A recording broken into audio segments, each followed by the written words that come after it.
Hello guys, welcome to lights off learning. Bharat सरकार के द्वारा आत्मनिर्भर भारत अभियान के तहत एमएसएमई सेक्टर, जिसमें मध्यम उद्योग, सूक्ष्म उद्योग, गृह उद्योग और कुटीर उद्योग आते हैं, उन सेक्टर्स को बढ़ावा देने के लिए कुछ नए कदम उठाए गए। तो आज के इस वीडियो में हम उन्हीं नए कदमों के बारे में जानकारी देंगे। So guys, let's start. Bharat सरकार द्वारा आत्मनिर्भर भारत अभियान के तहत MSMEs, taxes, TDS, TCS, EPF और ईपीएफओ के बारे में भी कई घोषणाएं की गई, जिसकी जानकारी हम आज के वीडियो में देंगे।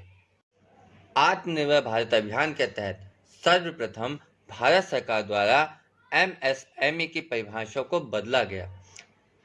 एमएसएमई को परिभाषित करने के लिए जहां पहले इन्वेस्टमेंट को मानक के रूप में प्रयोग किया जाता था, अब उसे बदलकर इन्वेस्टमेंट के साथ टर्नओवर को भी एमएसएमई को परिभाषित करने के लिए प्रयोग किया जाएगा।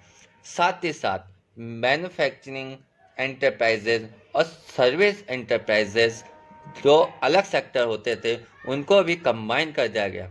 साथ ही साथ भारत सरकार ने यह घोषणा की है कि यदि आवश्यकता हो तो इसके लिए कानून में भी बदलाव किए जा सकते हैं। नए मानदंडों के अनुसार, जो कि पहले 25 लाख मैन्युफैक्चरिंग एंटरप्राइजेज और 10 लाख सर्विस एंटरप्राइजेज इन्वेस्टमेंट के लिए था, को बदलकर 1 करोड़ इन्वेस्टमेंट और 5 करोड़ टर्नओवर वालों को माइक्रो यूनिट्स कहा जाएगा। और इसी के साथ 10 करोड़ इन्वेस्टमेंट और 50 करोड़ टर्न ओवर वाले उद्योगों को स्मॉल यूनिट्स कहा जाएगा। साथ ही साथ 20 करोड़ इन्वेस्टमेंट और 100 करोड़ टर्न ओवर वाले उद्योगों को मीडियम यूनिट्स कहा जाएगा, जो कि पहले 10 करोड़ इन्वेस्टमेंट मैन्युफैक्चरिंग एंटरप्राइजेज और 5 करोड़ इन्वेस्टमेंट सर्विस एंटरप्राइजेज के लिए था। अब हम बात करते हैं आत्मनिर्भर भारत अभियान के तहत भारत सरकार द्वारा उठाए गए कदमों की। तो भारत सरकार एमएसएमई को प्रोत्साहित करने के लिए 3 लाख करोड़ रुपए का कर्ज देगी। एमएसएमई को यह कर्ज बिना गारंटी के मिलेगा। साथ ही साथ इस कर्ज की अवधि 4 वर्ष की होगी, जिसमें से 1 वर्ष मूलधन नहीं चुकाना पड़ेगा। कोरोना काल के समय जो एमएसएमई बेहतर प्रदर्शन कर सकते हैं, उन एमएसएमई को बढ़ावा देने के लिए 50,000 करोड़ रुपए तक का इक्विटी इन्फ्यूजन उन एमएसएमईज को दिया जाएगा।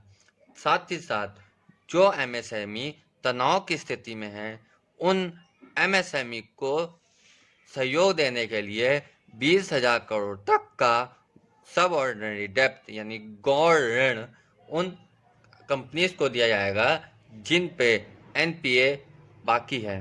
साथ ही भारत सरकार ने आत्मनिर्भर भारत अभियान को और गति देने के लिए यह निर्णय लिया है कि भारत सरकार 200 करोड़ तक के ग्लोबल टेंडर को अलाउ नहीं करेगी। इसके लिए भारत सरकार द्वारा जो भी प्रोक्योरमेंट खरीदे जाने हैं, वो लोकल में एमएसएमई से ही खरीदे जाएंगे। और भारत सरकार एमएसएमईज को ई मार्केट में आने के लिए प्रोत्साहित भी करेगी। साथ ही साथ ट्रेड फेयर्स और एग्जीबिशंस की संख्या को भी बढ़ाया जाएगा। आत्मनिर्भर भारत अभियान के तहत 2500 करोड़ रुपए का ईपीएफ योगदान व्यवसायों और कामगारों की तरफ से प्रधानमंत्री गरीब कल्याण पैकेज के रूप में दिया जाता है।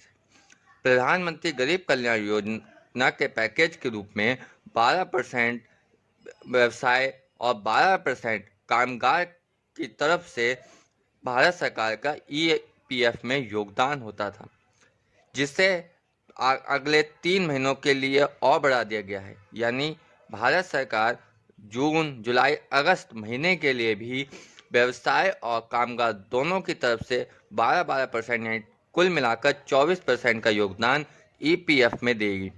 इससे 3.67 लाख व्यवसायों और 72.22 लाख कामगारों को फायदा होगा। साथ ही साथ जिन संस्थानों और कामगारों का ईपीएफ में योगदान है, उनको भी 12% से घटाकर 10% कर दिया जाएगा और यह अगले 3 महीने के लिए होगा, जिससे बाजार में 6,750 करोड़ रुपए की लिक्विडिटी बढ़ेगी। कोविड-19 पीरियड के दौरान बिजली उत्पादक कंपनियों और बिजली वितरण कंपनियों के मध्य नकदी भुगतान को लेकर जो समस्या आई है, उसको हल करने के लिए भारत सरकार ने 90,000 करोड़ रुपए का लिक्विडिटी बिजली वितरण कंपनियों को देने का निर्णय लिया है। यह पावर फाइनेंस कॉरपोरेशन यानी पीएफसी और रूरल इलेक्ट्रिफिकेशन कॉरपोरेशन यानी आरईसी के जरिए दिया जाएगा। फाइनेंशियल ईयर 2020-21 के लिए भारत सरकार द्वारा टीडीएस यानी टैक्स रिडक्शन एट सोर्स और टीसीएस यानी टैक्स कलेक्शन एट सोर्स को भी 25% तक घटाया है। इससे आम लोगों को 50,000 करोड़ तक का फायदा होगा। भारत सरकार द्वारा पेंडिंग रिफंड्स को भी जल्द से जल्द इशू किया जाएगा। साथ ही साथ फाइनेंशियल ईयर 2019-20 के लिए इनकम टैक्स की रिटर्न जो कि पहले 31 जुलाई 2020 और 31 अक्टूबर 2020 थी, उसको भी अब बढ़ाकर 31 नवंबर 2020 और टैक्स ऑडिट की डेट जो कि पहले 30 सितंबर 2020 थी, उसको भी बढ़ाकर अक्टूबर 2020 किया गया है। इसी के साथ असेसमेंट की डेट को भी 30 सितंबर 2020 से बढ़ाकर 31 दिसंबर 2020 कर दिया गया है। एनबीएफसी, एचएफसी, एमएफआई के लिए भी भारत सरकार 30,000 करोड़ तक का ऋण बिना गारंटी देगी, जिसका 20% तक नुकसान भारत सरकार द्वारा वहन किया जाएगा। साथ ही साथ पीसीजी स्कीम को भी आगे के लिए बढ़ा दिया जाएगा। तो ये था आज का हमारा वीडियो। अगले वीडियो में हम आत्मनिर्भर भारत अभियान के तहत लिए गए कुछ अन्य नए निर्णयों के बारे में बात करेंगे। तो हमारे चैनल को सब्सक्राइब करें, इस वीडियो को लाइक करें, कमेंट करें और अपने दोस्तों के साथ शेयर करें।